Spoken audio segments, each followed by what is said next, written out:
Fala moçada, tudo bem com vocês? Tudo tranquilo? Tudo em paz? Beleza. Seguinte, trazendo aqui o quarto vídeo da playlist sobre a ditadura militar. Agora a gente vai falar sobre a questão do milagre econômico. Antes de eu falar especificamente do milagre econômico, eu me dei conta de que eu organizei o meu PowerPoint sem citar especificamente o período do governo do Médici. Então, brevemente assim, eu vou falar um pouquinho sobre ele, embora ele não esteja aqui presentificado, objetificado, expressado aqui no meu PowerPoint. Bem, o Ernesto Garrastazu Médici, ele governou o Brasil de 1969 a 1974, e para muitos ele é tido como o governo mais emblemático da ditadura. Por quê? Porque a memória que se tem sobre a ditadura, seja para elogiar aqueles que elogiam a ditadura, seja para aqueles que, sobretudo, para destacarem os problemas que a ditadura teve, encontram no governo do Médici os seus maiores exemplos, né? Então, ele foi o governo que vai funcionar, que vai atuar após o decreto do AI-5. Então, ele vai levar a cabo todo o sistema repressivo proposto e autorizado pelo AI-5.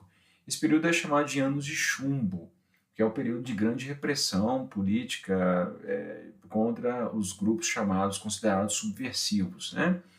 Bem, e também acontecem outras duas coisas importantes durante o governo Médici, que é o chamado milagre econômico e também o tricampeonato mundial de futebol masculino do Brasil. Bem, então eu vou falar primeiro do milagre econômico, depois eu vou falar sobre o futebol.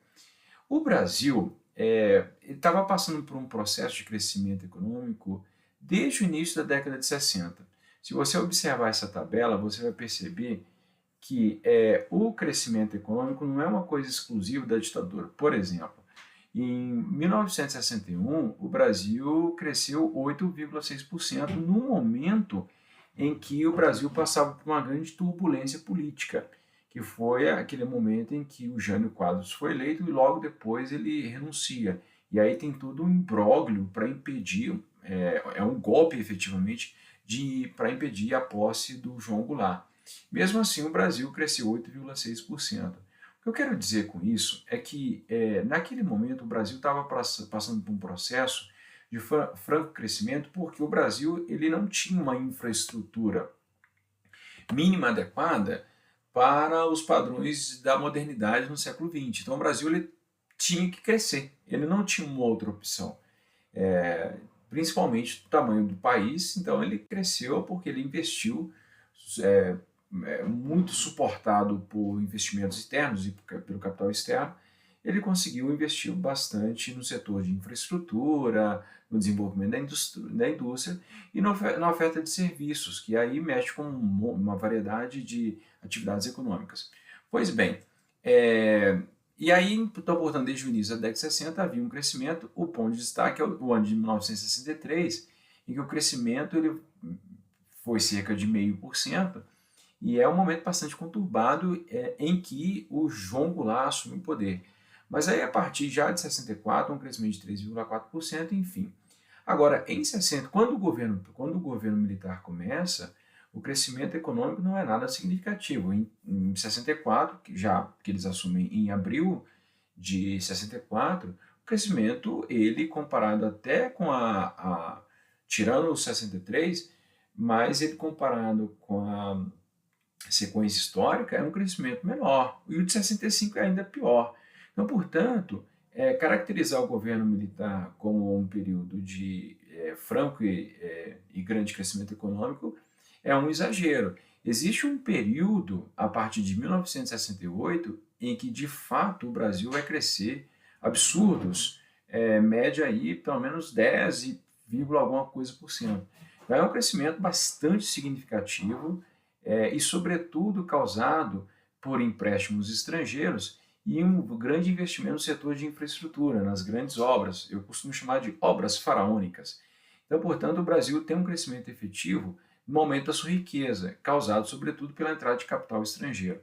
Agora é o seguinte, então por isso que eles se chamam milagre econômico. Então, isso é um dado objetivo em que a riqueza no Brasil ela aumentou. Crescimento econômico significa exatamente isso, que o Brasil tem uma riqueza, e aí quando há um acréscimo nessa riqueza, então há um crescimento econômico, né? Bem, os grandes beneficiados pelo milagre econômico, sobretudo pela entrada de capital, foi a classe média e a classe alta, porque a classe alta acaba participando dessa diversificação econômica, diversificação não, dessa investimento econômico, e a classe média tem ali subsídios de consumo. Então, linhas de crédito abertas para a classe média para poder consumir. Obviamente que linha de crédito é uma opção feita por governos os mais variados possíveis para estimular o consumo, etc. Entretanto, a população mais pobre ela não é beneficiada com esse tipo de medida. Mas ainda destacando as grandes obras ou as obras faraônicas, nós temos, por exemplo, a Transamazônica, a usina Angra dos Reis, Ponte Rio-Niterói, que é de fato um monumento gigantesco, é uma coisa impressionante a Ponte Rio-Niterói.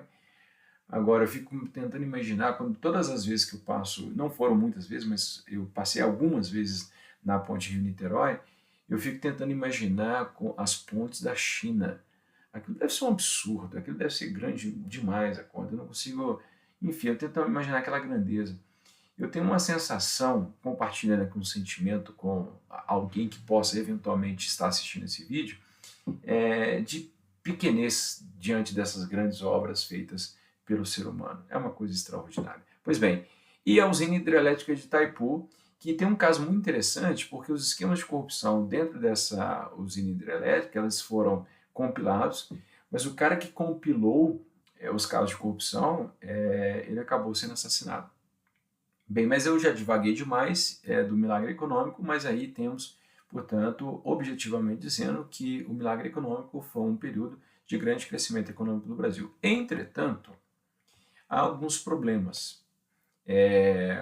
Esse gráfico aqui ele é bastante interessante porque ele mostra como que o salário mínimo ele vai perdendo poder de compra. Ali em 58, ainda no resquício do governo, 58, tem um governo do Juscelino Kubitschek, e aí o poder de compra, trazido para os números atuais, fazendo uma atualização monetária, você tem uma capacidade de compra bastante interessante até o golpe militar. A partir do golpe militar, você tem uma perda de capacidade de compra do salário mínimo. Então, o salário mínimo ele vai ter uma queda acentuada durante a ditadura. Então, o poder de compra daqueles que recebem salário mínimo ele cai. Então, isso significa o que na prática? Empobrecimento da população. E esse empobrecimento da população vai dificultar a vida dessas pessoas.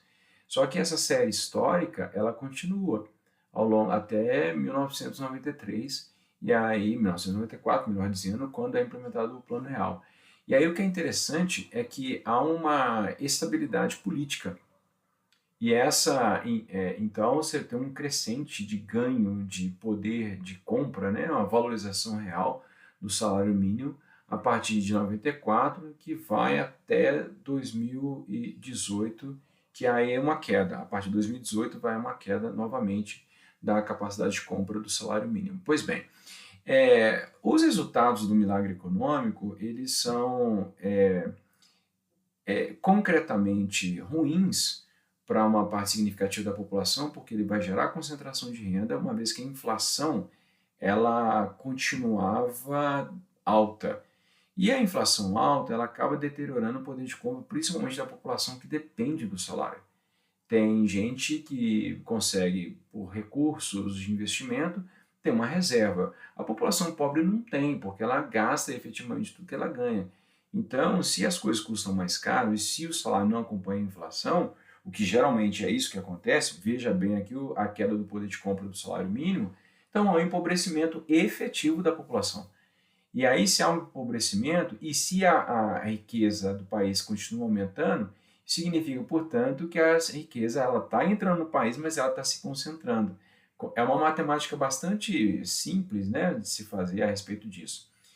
Pois bem, agora o preço dessa entrada de capital externo é o endividamento externo, que aí você tem uma coisa interessante, porque você tem uma privatização desses lucros, dos benefícios desse capital que é no país, mas você tem uma socialização dos prejuízos, porque o endividamento externo ele acaba afetando todas as pessoas que pagam impostos no país.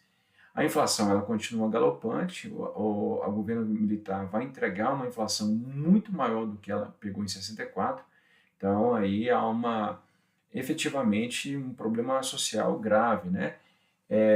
Esquemas de corrupção, no caso que eu citei lá de Itaipu, que eram abafados, obviamente, não investigados e não eram punidos, portanto, passava uma sensação para a população de que nada acontecia, de que problemas não existiam, porque efetivamente não tem investigação. Se não há investigação, portanto, não há crime. Bem, o que eu quero dizer com isso é que a gente precisa tomar muito cuidado quando a gente for analisar de maneira apaixonada, assim, muitas vezes, tentar exaltar, difamar, destruir ou heroicizar determinados momentos da nossa história. A gente tem que colocar a cabeça muito friamente no lugar para examinar as coisas efetivamente do jeito que elas são. E aí, concretamente, você tem um crescimento econômico, você tem obras importantes sendo construídas no Brasil, mas, por outro lado, você tem um limite, uma falta de planejamento mais global para afetar positivamente a sociedade. Porque o que se dizia na época é que era necessário fazer o bolo crescer, o Delfim Neto, que era o ministro da Economia, falava isso, era necessário fazer o bolo crescer para depois o bolo ser repartido. O bolo cresceu, nunca foi repartido e a população ficou muitas vezes, no máximo, com migalhas. Tá? Bem, aqui tem um texto, quem puder, quem quiser acessar aqui o PowerPoint que eu fiz, tem aqui uma reportagem bastante interessante dela do País, publicada em 2017, falando sobre o lado obscuro do milagre econômico, que resultou, e o destaque do artigo é justamente o crescimento da desigualdade social, desigualdade econômica e social. E aí isso mostra, por exemplo, que muita gente passava por grande dificuldade. Porque assim, o empobrecimento da população, o aumento da desigualdade, o achatamento do salário mínimo, isso vai decorrer em outros problemas. Por exemplo, há uma carência nutritiva na população brasileira. A mortalidade infantil brasileira nesse momento aumenta. É uma coisa muito desumana na vida da população mais pobre. A expectativa de vida da população brasileira é baixa. Enfim, então os índices econômicos acabam afetando os índices sociais de uma maneira muito negativa. Tá bom?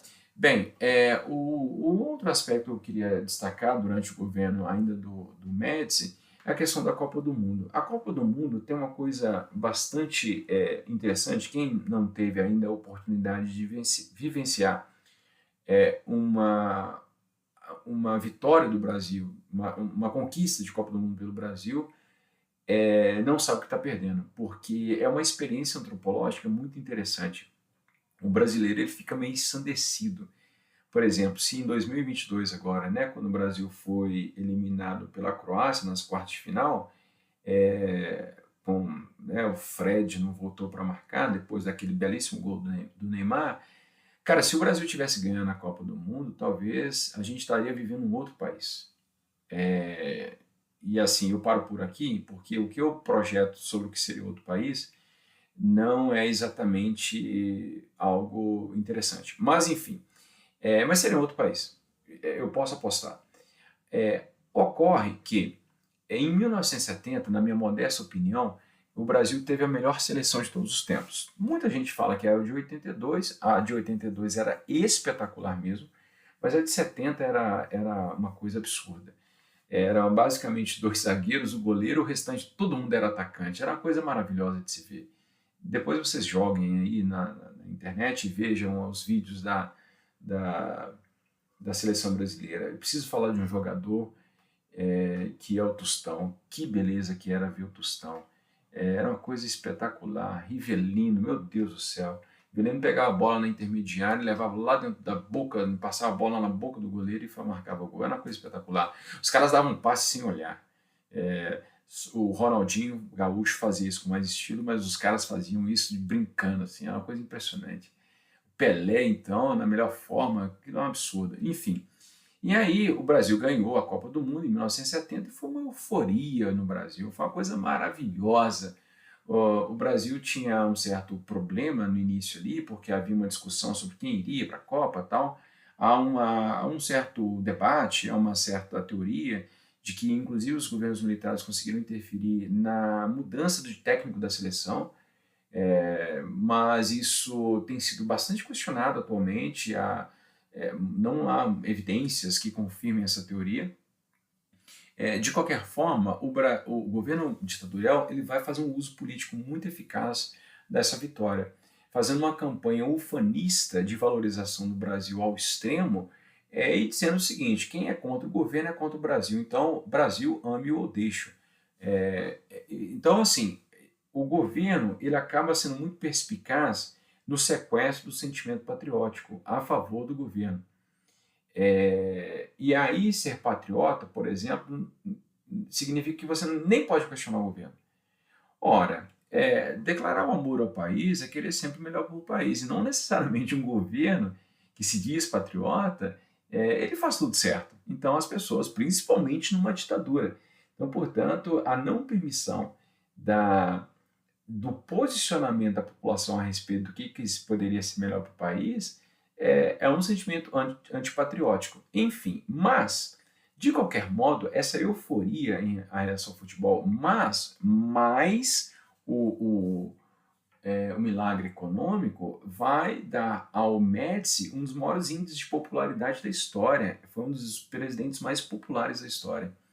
Essa popularidade ela começa a cair após a crise de 73, mas ele ainda tem bastante popularidade e ele vai ser muito eficaz. Agora, enquanto está rolando a Copa do Mundo, eu já mostrei, falei anteriormente, grande parte da população mais pobre está vivendo uma situação bastante precária. Então, esse entusiasmo que a gente vê, sobretudo, ela da classe média, da classe alta, presente ali nos meios urbanos. Porque o povo no interior, por exemplo, vivia meio marginalizado, meio alheio a tudo que estava acontecendo nas cidades. As coisas chegavam de uma maneira muito vagarosa para essa população. Tá bom? Então, ele foi perspicaz, mas aí na Copa de 74, por exemplo, o Brasil já foi extremamente melancólico. O Brasil, em 74, 78. 78 tem outros problemas em relação à ditadura da Argentina, mas 74 foi uma Copa melancólica, o Pelé não participou, enfim.